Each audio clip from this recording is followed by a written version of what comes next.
Surat airport પર hybrid ગાંજા સાથે એક મુસાફરની ધરપકડ 1.40 કરોડથી વધુ કિંમતના 4 કિલો વજનના 8 પેકેટ મળ્યા।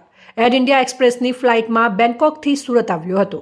સુરત એરપોર્ટ પર સંયુક્ત ઓપરેશનમાં હાઇડ્રોપોનિક વીડ હાઇબ્રિડ ગાંજા સાથે આંતરરાષ્ટ્રીય આગમન કરનાર મુસાફરની ધરપકડ કરાઈ છે। એર ઇન્ડિયા એક્સપ્રેસની flight IX263 seat number 27C દ્વારા બેંકોકથી સુરત આવી રહેલા જાફર અકબર ખાનને સુરત એરપોર્ટ પર સુરત સિટી DCB કસ્ટમ્સ અને CISF દ્વારા સંયુક્ત કામગીરી કરી ઝડપી લેવામાં આવ્યો છે। આરોપીના સામાનની સઘન તપાસમાં લગભગ 4.055 કિલોગ્રામ વજનના હાઇડ્રોપોનિક વીડ હાઇબ્રિડ ગાંજાના 8 પેકેટ મળી આવ્યા હતા, જેની કિંમત ₹1,41,92,500 આંકવામાં આવી હતી। મુસાફરને તરત જ CISF અને પોલીસની મદદથી કસ્ટડીમાં લેવામાં આવ્યો હતો। આરોપી જાફર અકબર ખાનના સામાનની સઘન તપાસ કરવામાં આવતા અધિકારીઓને ચોંકાવનારો જથ્થો મળી આવ્યો હતો। તેના સામાનમાંથી હાઇડ્રોપોનિક વીડ હાઇબ્રિડ ગાંજાના કુલ 8 પેકેટ મળી આવ્યા હતા। આ જથ્થાનું કુલ વજન આશરે 4.055 કિલોગ્રામ હતું। પોલીસ અને કસ્ટમ્સ વિભાગના જણાવ્યા અનુસાર આ ઉચ્ચ ગુણવત્તાવાળા હાઇબ્રિડ ગાંજાની બજાર કિંમત ₹1,41,92,500 જેટલી ઊંચી છે। આટલી મોટી કિંમતનો નશીલો પદાર્થ પકડવો એ સુરત એરપોર્ટ પર અત્યાર સુધીના સૌથી મોટા નાર્કોટિક્સ જપ્તીમાંનો એક બનાવ છે। મુસાફરને તરત જ CISF અને પોલીસની મદદથી કસ્ટડીમાં લેવામાં આવ્યો હતો અને તેની સામે NDPS એક્ટ હેઠળ કાયદેસરની કાર્યવાહી હાથ ધરવામાં આવી છે। સુરત ક્રાઇમ બ્રાન્ચ હવે આ મામલે ઊંડાણપૂર્વક તપાસ કરી રહી છે। આ ગાંજાનો જથ્થો ક્યાંથી લાવવામાં આવ્યો હતો, સુરતમાં તે કોને પહોંચાડવાનો હતો અને આંતરરાષ્ટ્રીય સ્તરે ચાલતા ડ્રગ્સ હેરાફેરી નેટવર્કમાં અન્ય કોણ કોણ સંડોવાયેલું છે। બેંકોકથી સુરતની ફ્લાઇટનો ઉપયોગ કરીને ગાંજો લાવવાનું આ નેટવર્ક ઝડપાતા આંતરરાષ્ટ્રીય ડ્રગ્સની હેરાફેરીના મૂળ સુધી પહોંચવા માટે કાર્યવાહી હાથ ધરાઈ છે। બેંકોકથી સુરત એરપોર્ટ પર ઉતરેલા મૂળ મુંબઈના જફર ખાનને ક્રાઇમ બ્રાન્ચે રાઉન્ડ અપ કર્યો હતો। સુરત એરપોર્ટથી મુંબઈ રવાના થવાની તૈયારીમાં રહેલા જફર ખાનની બેગની તપાસ કરતા તેની અંદર રાખેલા કંબલ, ગેમના ખોખા અને લેડીઝ પર્સમાંથી અલગ અલગ છુપાવેલા ગાંજાના પેકેટ મળી આવ્યા હતા, જેના પગલે ક્રાઇમ બ્રાન્ચે તેની અટકાયત કરી કાયદેસરની કાર્યવાહી હાથ ધરી હતી। સુરત શહેર પોલીસ દ્વારા ડ્રગ્સના વિરુદ્ધમાં જો મુહિમ ચલાવવામાં આવી રહી છે અને માસથી જો ક્રાઇમ બ્રાન્ચના કે અમુક જો દેશના સ્મગલરો છે જો અલગ અલગ એરપોર્ટ ઉપર આપણા અન્ય દેશો ખાસ કરીને ક્યારે દુબઈથી, ક્યારે જો બેંકોકથી, બાંગ્લાદેશથી અલગ અલગ જગ્યાઓ ઉપરથી જો આ લોકો સ્મગલિંગના માધ્યમથી અલગ અલગ એરપોર્ટો ઉપર જો નાર્કોટિક્સના જથ્થા લઈને આવે છે અને એને જ ધ્યાનમાં રાખીને જો પૂરી ક્રાઇમ બ્રાન્ચની ટીમ DCP ક્રાઇમ રોજિયાના નેતૃત્વમાં અને ડુમસ પોલીસ એર જો આપણા કસ્ટમ જો એર ઇન્ટેલિજન્સ યુનિટ છે, CISF આ બધાના સંકલનમાં ગઈકાલે એર ઇન્ડિયાની ફ્લાઇટ જો બેંકોકથી આવી સાંજે 7:40 વાગે, એમાં એક વ્યક્તિ જેના નામ છે જાફર ખાન, મોબાઈલવાલા તરીકે નામથી ઓળખાય છે। આ મુંબઈના મુંબ્રાના રહેવાવાળા છે અને આ વ્યક્તિ પાસે જો એના હેન્ડબેગ છે, હેન્ડબેગમાં નાર્કોટિક્સનો જથ્થો છે એવી ઇન્ફોર્મેશન અમને મળી હતી।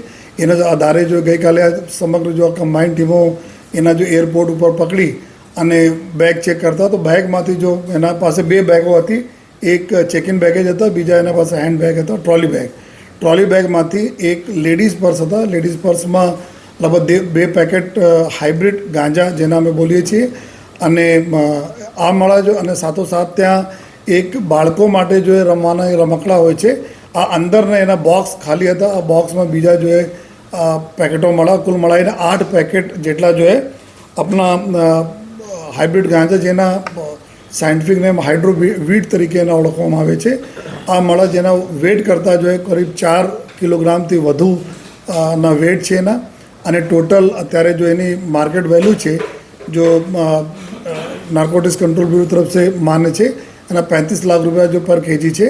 તો આ રીતે કહીને 1,41 લાખ રૂપિયાના મુદ્દા માલના ગાંજા જો હાઇબ્રિડ ગાંજા પકડવામાં આવેલા છે અને આ આરોપી છે જેના ઉંમર 56 વર્ષના ઉંમર છે અને આ એકદમ ફ્રિકવન્ટ જો ફ્લાયર બી છે, 27-28 વખત આ જો અલગ અલગ આમાં દેશોમાં ગયા અને દેશોમાંથી જો આ દર વખતે જાય છે તો ક્યારેક ગોલ્ડના સ્મગલિંગ જેના પૂછપરછમાં અત્યારે નીકળ્યા છે કે ગોલ્ડના સ્મગલિંગ કરે છે, मोबाइल ने स्मगलिंग करे छे, अलग अलग जो बहुत महंगा जो अपना जो प्लेइंग ना जो साधनों હોય છે એના સ્મગલિંગ કરે છે, નાર્કોટિક્સ સ્મગલિંગ કરે છે.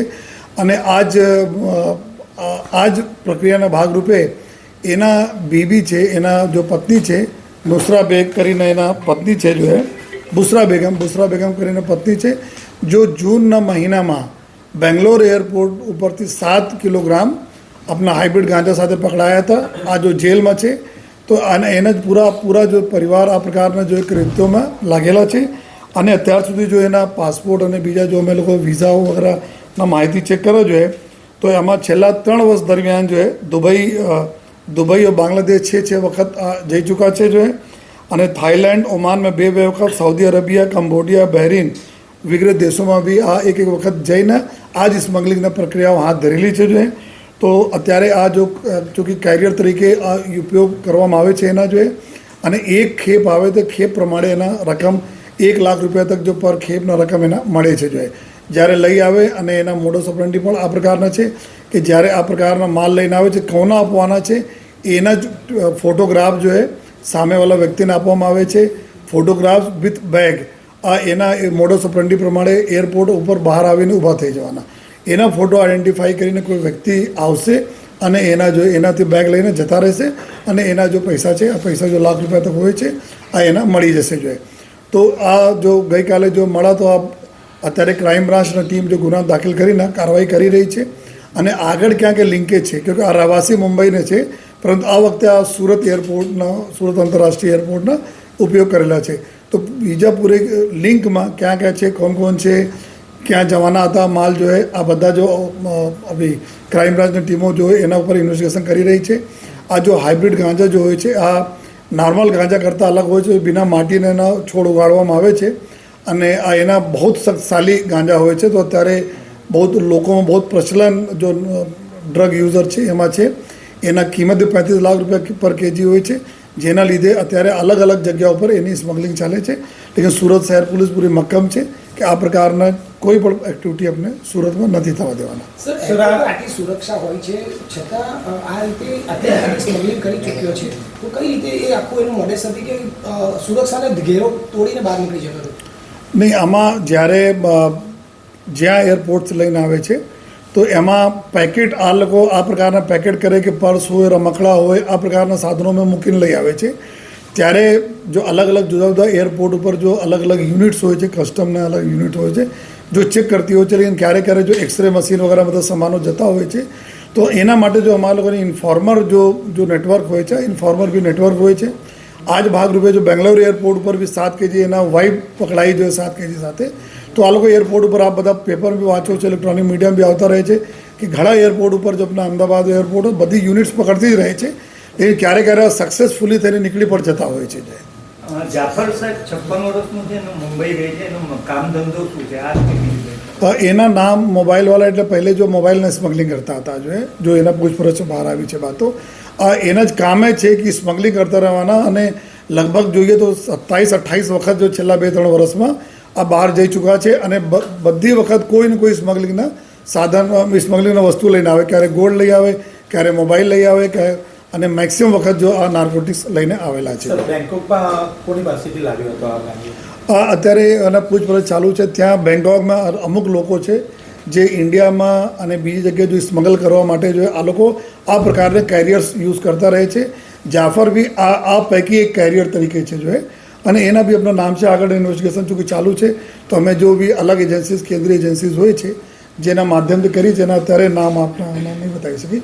લેકિન ક્રિમિનલ હિસ્ટ્રી શું છે અને શું અત્યાર સુધી જે રીતે આ સ્મગલિંગ કરે છે પાસપોર્ટ શા માટે જપ્ત નથી કરવામાં?